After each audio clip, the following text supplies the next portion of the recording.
तो क्या अच्छा सत श्री अकाल, मैं हूं न्योन मैन एंड गाइस आज हम लोग बात करने वाले एल्विश यादव के बारे में। तो एल्विश यादव एक पॉलिटिशियन के ऊपर बिल्कुल भी खुश नहीं है। जहां गाइस कल एल्विश यादव का वो एफआईआर वाला सीन में क्या हुआ था मैंने आप लोगों को कंप्लीटली एक्सप्लेन किया हुआ है। एल्विश यादव की तरफ से क्या रिस्पॉन्स आया था वो भी मैंने आप लोगों को दिखाया था। तो अगर आप नहीं जानते हो तो लास्ट वीडियो मेरा जाकर चेकआउट कर लेना। But after that controversy started, एक पॉलिटिशियन है मनिका गांधी, वो एल्विश यादव के अगेंस्ट बहुत ही बड़े बड़े एलिगेशंस लगा रही थी एंड बहुत बड़े बड़े statements the. If you don't know तो बेसिकली वो एक मेंबर ऑफ लोकसभा है and she is an animal rights activist. तो उनका एक इंटरव्यू आया था जहां पर वो एल्विश यादव के अगेंस्ट कुछ चीजें बोल रही थी, जैसे कि एल्विश यादव सांपों को बेचते हैं एंड कानून के हिसाब से एल्विश यादव को 7 साल तक की सजा भी हो सकती है, और भी काफी सारी चीजें वो बोली। बट या एल्विश की तरफ से कैसा रिएक्शन आया, बेसिकली वो इसको रिपोस्ट करते हुए कहे, shock to see such people sitting on such post. जिस हिसाब से इल्जाम लगाए मैडम ने, उस हिसाब की माफी भी तैयार रखे। इस्कॉन पे इल्जाम लगा दो, मुझ पे इल्जाम लगा दो, ऐसे मिलती है टिकट लोकसभा की।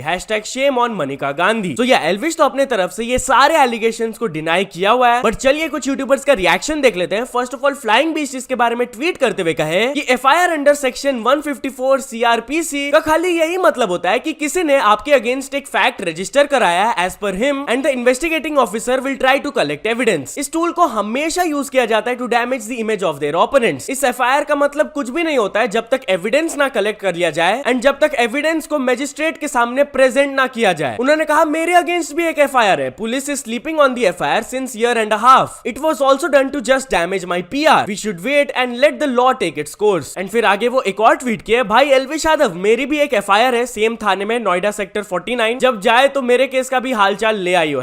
#नोएडा मेट्रो। इसके बाद लक्ष्य चौधरी भी इस कंट्रोवर्सी के ऊपर रिएक्ट करते हुए बोले, a person who is earning multiple lakhs by every promotion is trading snacks for a few thousands. Allegation तो ढंग का लॉजिकल लगा लेते यार। एंड फिर वो सवाल उठाए वो न्यूज पोर्टल्स के अगेंस्ट जिन्होंने ये सर्कुलेट किया फेक न्यूज। इस न्यूज के वजह से एल्विश यादव का जो ब्रांड इमेज खराब हुआ है, उस लॉस के लिए कौन पे करेगा। बट यार while we are on this topic, तो क्या थगेश के अगेंस्ट भी एक्शन लिया जा सकता है? वेल, जब से एल्विश यादव वाला कंट्रोवर्सी स्टार्ट हुआ है तब से किसी ने ये ट्वीट करके दिखाया कि अगर एल्विश यादव के ऊपर फेक एलिगेशन लगाया गया है तो उस हिसाब से थगेश के अगेंस्ट भी लगना चाहिए, क्योंकि आप ये फोटो देख सकते हो। तो इस पर थगेश कुछ नहीं लिखे, बस क्वेश्चन मार्क ट्वीट कर दिए एंड लक्ष्य भी मजाक में खाली बोले मारो साले को। एनीवेज चलिए अब आगे बढ़ते हम लोग बात करने वाले फुकरा इंसान एंड मिस्टर फैजू के बारे में। तो फुकरा इंसान एंड मिस्टर फैजू का एक इंटरव्यू आया जहां पर फुकरा इंसान बिग बॉस मेकर्स के बारे में बात की है। जी हां, बेसिकली उन्होंने कहा कि बिग बॉस एक ऐसा शो है, मेकर्स डिसाइड कि तुम्हारे को अच्छा दिखाना है या बुरा, ये हमेशा याद रखना। तो अगर तुम मेकर्स के फेवरेट हो तो तुम फेवरेट, अगर तुम नहीं तो वो तुम्हें कहीं भी नेगेटिव दिखा सकते हैं। इसके बाद फुकरा इंसान अपने बिग बॉस से बाहर आने के बाद अर्निंग्स के बारे में भी बात की है। बेसिकली एक जगह वो एक ऐसा स्टेटमेंट दे दिए थे कि वो बिग बॉस तो नहीं जीते 25 लाख रुपए कैश प्राइस, बट घर से बाहर निकलते ही उनको एक रील और एक स्टोरी का प्रमोशन मिला था जिसके वजह से वो 25 लाख कमाए। तो जब मिस्टर फैजू उनसे पूछे कि ये सही है या गलत, तो उन्होंने जवाब दिया कि गलत बात है, इससे ज्यादा किया। बट या अब इसके बाद फुकरा इंसान मिस्टर फैजू से एक सवाल पूछ लिया कि आप बिग बॉस में जा रहे हो या नहीं, तो वो जवाब दिए अभी फिलहाल के लिए तो नहीं। तो चलिए अब आगे बढ़ते हम लोग बात करने वाले उर्फी जावेद के बारे में। तो मुंबई पुलिस उर्फी जावेद के अगेंस्ट एक्शन ले लिए फॉर डूइंग दिस। जहां बेसिकली व्हाट हैपेंड इज कि कल से उर्फी जावेद का ये वाला वीडियो थोड़ा सा वायरल जा रहा था, जहां पर हम लोग देख सकते हैं कि अपेरेंटली दो पुलिस वाले कोई है वो उर्फी जावेद को अरेस्ट कर लिए फॉर वेयरिंग शॉर्ट क्लोथ्स। अब मैक्सिमम लोगों को लग रहा था यार ये कोई पब्लिसिटी स्टंट है, क्योंकि वो रियल पुलिस नहीं दिख रहे थे। एंड लेटर बाद में हम लोग को यही पता चला, क्योंकि ऑफिशियली मुंबई पुलिस की तरफ से एक ट्वीट आया जहां पर वो बताया कि कोई भी लॉ को वायलेट नहीं कर सकता है फॉर चीप पब्लिसिटी। एक वुमेन का वीडियो वायरल जा रहा है जहां पर एलिजेडली वो मुंबई पुलिस की तरफ से अरेस्ट की गई थी इन अ केस ऑफ ऑब्ससिनिटी, एंड ये बिल्कुल भी सही नहीं है। एंड इस केस में यूनिफॉर्म को गलत तरीके से मिसयूज किया गया है एंड इसलिए एक क्रिमिनल केस अब उनके अगेंस्ट रजिस्टर कर दिया गया है जो भी इसमें इन्वॉल्व थे फॉर द मिसलीडिंग वीडियो। अभी इन्वेस्टिगेशन इसमें जारी है, बट ऑलरेडी जो फेक इंस्पेक्टर थे उनको अरेस्ट कर लिया गया है एंड जो व्हीकल था उस वीडियो में वो भी सीज हो गया है। इसके बाद उर्फी जावेद की तरफ से भी पब्लिकली एक क्लैरिफिकेशन आ गया जहां पर वो बोली कि arrested by the fashion police, ये खाली एक कैंपेन शूट था। तो चलिए अब आगे बढ़ते हम लोग बात करने वाले भुवन बाम के बारे में। तो भुवन बाम को इस चीज के लिए थोड़ा सा क्रिटिसाइज किया जा रहा है एंड वो रिएक्शन दिया अपना। जी हां गाइस, आप लोगों को पता होगा कि Amazon प्राइम में तकेशी's कासल आया जहां पर उन्होंने अपना वॉइस ओवर दिया है टीटू मामा के कैरेक्टर में। अब काफी सारे लोगों को ये पसंद आ रहा है, बट काफी सारे लोगों का ये भी ओपिनियन है कि जो ओजी जावेद जाफरी अपना डबिंग देते थे वो बेस्ट था। तो ये क्रिटिसिज्म के ऊपर भुवन बाम रिएक्ट करते हुए बोले, ऑनेस्टली ये नेचुरल है यार, अगर मैं भी होता किसी के जगह मैं भी सेम ही चीज बोलता। कुछ लोगों को ये अच्छा लग सकता है, कुछ लोगों को नहीं लग सकता है, बट इतना मैं जरूर कॉन्फिडेंटली बोल सकता हूँ कि मैंने इस पर बहुत टाइम एंड एफर्ट लगाया है। तो चलिए आगे बढ़ते हैं हम लोग बात करने वाले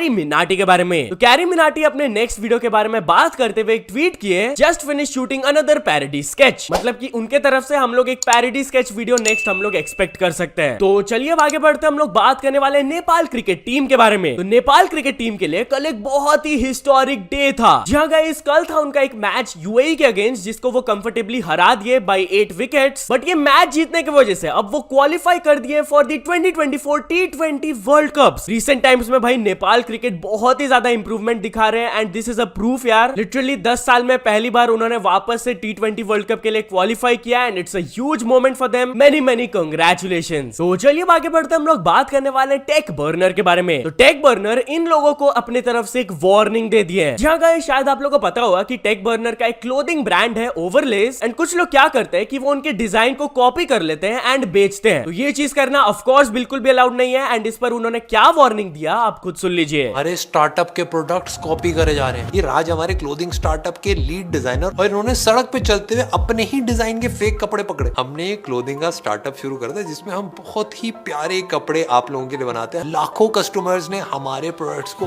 बहुत ज्यादा प्यार दिखाया एंड कुछ लोगों ने थोड़ा ज्यादा प्यार बना के खुद ही बनाने लग गए। हमारे कम्युनिटी मेंबर ने हमको एक वीडियो भेजी थी जहाँ पे हमारे डिजाइन के कपड़े H&M का टैग लगा के बिक रहे थे। हम H&M के साथ कभी कोलैब नहीं करेंगे। हम हर लॉन्च में आप तक बेस्ट क्वालिटी लाने की कोशिश करते हैं और जितने भी लोग फेक्स बना रहे हैं उनके ऊपर हम स्ट्रिक्ट एक्शन ले रहे हैं। ऑल्सो टेक बर्नर एक वर्ल्ड रिकॉर्ड भी ब्रेक किए, जहां कल वो अपने चैनल में एक वीडियो अपलोड किए, we made world's biggest jacket for our startup. And या टाइटल से ही आप लोग को समझ आ गया होगा क्या वर्ल्ड रिकॉर्ड उन्होंने ब्रेक किया। आप ये वीडियो जाकर देख सकते हो। तो चलिए आगे बढ़ते हम लोग बात करने वाले अर्जुन कपूर एंड भूमि पेडनेकर के बारे में। तो क्या अर्जुन कपूर एंड भूमि पेडनेकर की मूवी का फर्स्ट डे कलेक्शन खाली 38,000 रुपीज रहा। वेल गाइस कल उनका एक नया मूवी रिलीज हुआ था द लेडी किलर, एंड कुछ ऐसे रिपोर्ट्स आने लगे कि इस मूवी का डे 1 कलेक्शन रहा 38,000 रुपीज ओनली। वेल इस पे डीपर रिसर्च करने से पता चला कि इस मूवी के खाली 12 शोज रन हुए थे पूरे कंट्री में, एंड एस्टिमेट्स के हिसाब से बताया जा रहा है खाली 293 टिकट सेल हुए थे। बट ऐसा क्यों यार, खाली 12 शोज ही क्यों मिले थे इस मूवी को? वेल रिपोर्ट्स के हिसाब से बताया जा रहा है कि उनका कुछ ओटीटी कॉन्ट्रैक्ट था कि उनको रिलीज करना होगा थिएटर्स में, तो वो बस टेक्निकली रिलीज कर दिए बट फुल फ्लेजेडली नहीं किए। एंड ये चीज कहीं ना कहीं समझ आता है क्योंकि अगर हम लोग अर्जुन कपूर एंड भूमि पेडनेकर का इंस्टाग्राम प्रोफाइल खोलेंगे तो हम लोग को ये मूवी से रिलेटेड एक भी प्रमोशन, एक भी पोस्ट नहीं दिख रहा है। तो मेकर्स ने इसको खाली साइलेंटली रिलीज कर दिया, बट स्टिल 38,000 यार। एनीवेज चलिए अब आगे बढ़ते हम लोग बात करने वाले शाहरुख खान के बारे में। तो शाहरुख खान के बर्थडे के दिन उनके घर के बाहर हजारों फैंस इकट्ठा हुए थे, but according to some reports बताया जा रहा है कि उस दिन करीब 30 से भी ज्यादा फोन्स चोरी हुए थे फैंस के। बताया जा रहा है कि मुंबई पुलिस स्टेशन में FIRs फाइल हुए जहां पर अप्रोक्सीमेटली 30 फैंस ने यही बोला है कि हम लोग का फोन्स वहीं पर चोरी हुआ। तो चलिए अब आगे बढ़ते हम लोग बात करने वाले सनी देओल एंड अक्षय कुमार के बारे में। तो सनी देओल अक्षय कुमार से एक रिक्वेस्ट किए थे, जहां गाइस आप लोगों को याद होगा कुछ टाइम पहले OMG 2 और गदर 2 का एक क्लैश हुआ था। इवेंचुअली ये दोनों मूवीज काफी बढ़िया परफॉर्म किए थे एंड गदर 2 तो स्पेशली बहुत अच्छा परफॉर्म किया था। But Sunny Deol recently coffee with Karan में रिवील करके बताया कि before the release of the movie वो अक्षय कुमार से जाकर रिक्वेस्ट किए थे ये क्लैश को अवॉइड करने के लिए, बट अक्षय कुमार ने उनको रिस्पॉन्ड करके बोला था कि ये उनके हाथ में नहीं है डिसीजन लेना, ये स्टूडियो वगैरह देते हैं तो उनके हाथ में ऑप्शन नहीं है ये। सो या तो चलिए अब कुछ अचीवमेंट्स के बारे में बात करते हैं। तो first of all Priya and Sid ने कंप्लीट कर चुके हैं 2 million subscribers and Manoj Dey ने कंप्लीट कर चुके हैं 5 million subscribers. So many congratulations to both of them. तो चलिए अब कुछ इंटरनेशनल स्टोरीज के बारे में बात करते हैं। तो फर्स्ट ऑफ ऑल हम लोग बात करने वाले मिस्टर बीस्ट एंड रोजाना कंट्रोवर्सी के बारे में। तो मिस्टर बीस्ट के अगेंस्ट रोजाना ने क्या एलिगेशंस लगाए थे मैंने आप लोगों को इस वीडियो में बताया था। इसके बाद काफी बड़ा कंट्रोवर्सी भी ये बन गया था, बट अब ये फाइनली सॉल्व हो गया है क्योंकि कीम स्टार खुद ट्वीट करके बताया कि उन्होंने कॉल अरेंज किया था मिस्टर बीस्ट एंड रोजाना के बीच में, एंड उन दोनों के बीच में अच्छे से सब कुछ सॉर्ट आउट हो गया है, बातचीत हो गया है, दोनों एक दूसरे को भी सॉरी बोल दिए। तो चलिए अब आगे बढ़ते हम लोग बात करने वाले इलॉन मस्क के बारे में। तो इलॉन मस्क बात की on the topic of dangers of AI. जी हां, पास्ट में भी इलॉन मस्क एआई के बारे में काफी ज्यादा बोले हैं कि बहुत ज्यादा डेंजरस है ये, बट रिसेंटली उनका ऋषि सुनक के साथ एक बिजनेस कनेक्ट इवेंट हुआ था जहां पर वो एआई के बारे में बोले it's the most disruptive force in history, and एक पॉइंट ऑफ टाइम में ऐसा वक्त आएगा जहां पर किसी को भी कोई जॉब करने की जरूरत नहीं होगी। हाँ, आप जॉब कर सकते हो अगर आपको पर्सनल सेटिस्फैक्शन चाहिए, बट जरूरत नहीं पड़ेगी ड्यू टू एआई। सो या तो चल दोस्तों आज के वीडियो के लिए बस इतना ही। अगर आपको वीडियो थोड़ा सा भी पसंद आया हो तो लाइक कर देना, चैनल को अभी तक सब्सक्राइब नहीं किए हो तो जल्दी से जल्दी सब्सक्राइब भी कर लेना।